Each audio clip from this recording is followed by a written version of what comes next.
హైతీ బహమాస్లలో పెను విధ్వంసం సృష్టించిన హరికేన్ మాథ్యూస్ మరికొన్ని గంటల్లో అమెరికా తీరాన్ని తాకనుంది.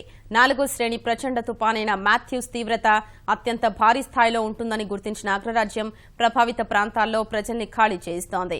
పెను తుపాను మాథ్యూస్ నేరుగా తాకనున్న ఒక్క ఫ్లోరిడాలో 15 లక్షల మందిని ఖాళీ చేయించాలని ఆదేశించారు.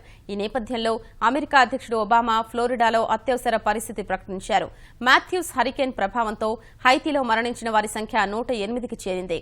బహమాస్లలోనూ పెను విధ్వంసం సృష్టించింది. హరికేన్లలో సాధారణంగా 5 రకాల తీవ్రతలు ఉండగా 4, 5 స్థాయిల్లో ఉండే హరికేన్ ప్రభావం అత్యంత వినాశకరంగా ఉంటుంది. అమెరికాను తాకే హరికేన్ 4వ స్థాయికి చెందిందని ఆ దేశ హెచ్చరికల కేంద్రం ప్రకటించింది. దాని ప్రభావం వల్ల సముద్ర తీర ప్రాంతాల్లో కెరటాలు 2 అంతస్తుల ఎత్తున ఎగిసిపడనున్నాయి. గంటకు 240 కిలోమీటర్ల వేగంతో వీచే ప్రచండ గాలులకు ఇళ్లు, భారీ వృక్షాలు కూకటి వేళ్లతో సహా ఎగిరిపోతాయని హరికేన్ హెచ్చరికల కేంద్రం ప్రకటించింది. హరికేన్ తీవ్రత దృష్ట్యా కోస్తా రాష్ట్రాల్లో ప్రజలు ముందుగానే ఆహార పదార్థాల్ని కొనిపెట్టుకున్నారు.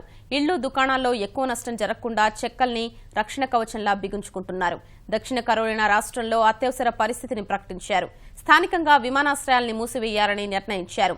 జార్జియాలోని ప్రభావిత 6 కోస్తా జిల్లాల్లోని ప్రజల్ని ఖాళీ చేయిస్తున్నారు. ఫ్లోరిడాలో ప్రజల్ని ఖాళీ చేయించేంత సమయం లేదని ఆ రాష్ట్ర గవర్నర్ వాపోయారు. ఇప్పటికే ఫ్లోరిడాలో తీరం వెంబడి బలమైన గాలులు వీస్తున్నాయి. సముద్రం అల్లకల్లోలంగా మారిపోయింది.